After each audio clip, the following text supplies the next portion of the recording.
বগুড়ার প্রাণ মহস্থানগড় শুধু একটা প্রত্নতাত্ত্বিক স্থান নয়, এটা বাঙালি ইতিহাসের একটা দলিল।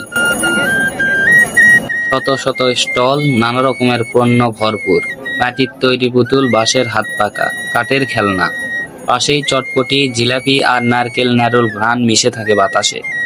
এই মেলায় শুধু বেচাকেনা নয়, আছে মাটির গন্ধে শেকড়ে ফেরার অনুভূতি। একদিকে হিন্দু ধর্মাবলম্বীরা শিলাদেবীর ঘাটে পুণ্য স্নানে ব্যস্ত, অন্যদিকে শাহ সুলতান বখলি রাদিয়ানহু এর মাজারে মুসলমানদের ভিড়। এই মেলা যেন বাংলার সাম্প্রদায়িক সম্প্রীতির এক প্রতীক। তবে বাস্তবতা সবসময় এতটা রঙিন নয়।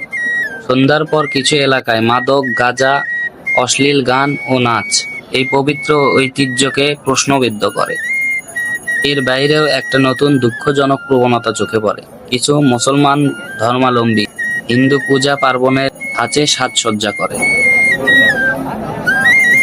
এটা একদিকে ধর্মীয় বিভ্রান্তি তৈরি করে, অন্যদিকে নিজ নিজ ধর্ম ও সংস্কৃতি সীমারেখাকে আঘাত করে। ধর্মীয় চর্চার সাথে সংস্কৃতির মেলবন্ধন থাকলেও অন্ধ কুসংস্কার কখনোই গ্রহণযোগ্য হতে পারে না, বিশেষ করে যখন সেটা নিজ ধর্মের সক্রিয়তাকে স্লান করে ফেলে। তবু এই মেলায় আছে জীবনের উৎসব, একটা শিশুর প্রথম নাগরদোল্লা, একটা প্রবীণের শৈশব ফিরে পাওয়া, একজন দোকানের সারা বছরের আয়, সবকিছু মিলেমিশে এই মেলাটাকে করে তোলে জীবন্ত।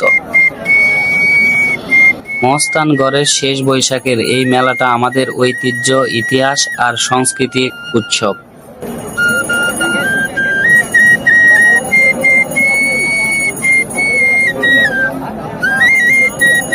তবে সেই উৎসবকে যদি আমরা রক্ষা করতে চাই, তাহলে ধর্মীয় মূল্যবোধ, নৈতিকতা এবং সমাজ চেতনার সঙ্গে আপোস করা চলবে না। এটি প্রশাসনের পাশাপাশি সচেতন নাগরিক হিসেবেও আমাদের দায়িত্ব।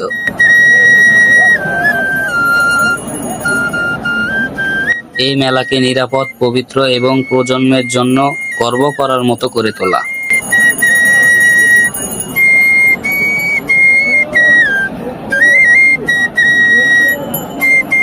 শেষ বৈশাখ মানেই শুধু মেলা নয়, এটি বাঙালির মাটি এবং মনের এক মিলন ক্ষেত্র। চলুন সবাই মিলে এই মেলাকে করি আরো সুন্দর, আরো মর্যাদা সম্পূর্ণ।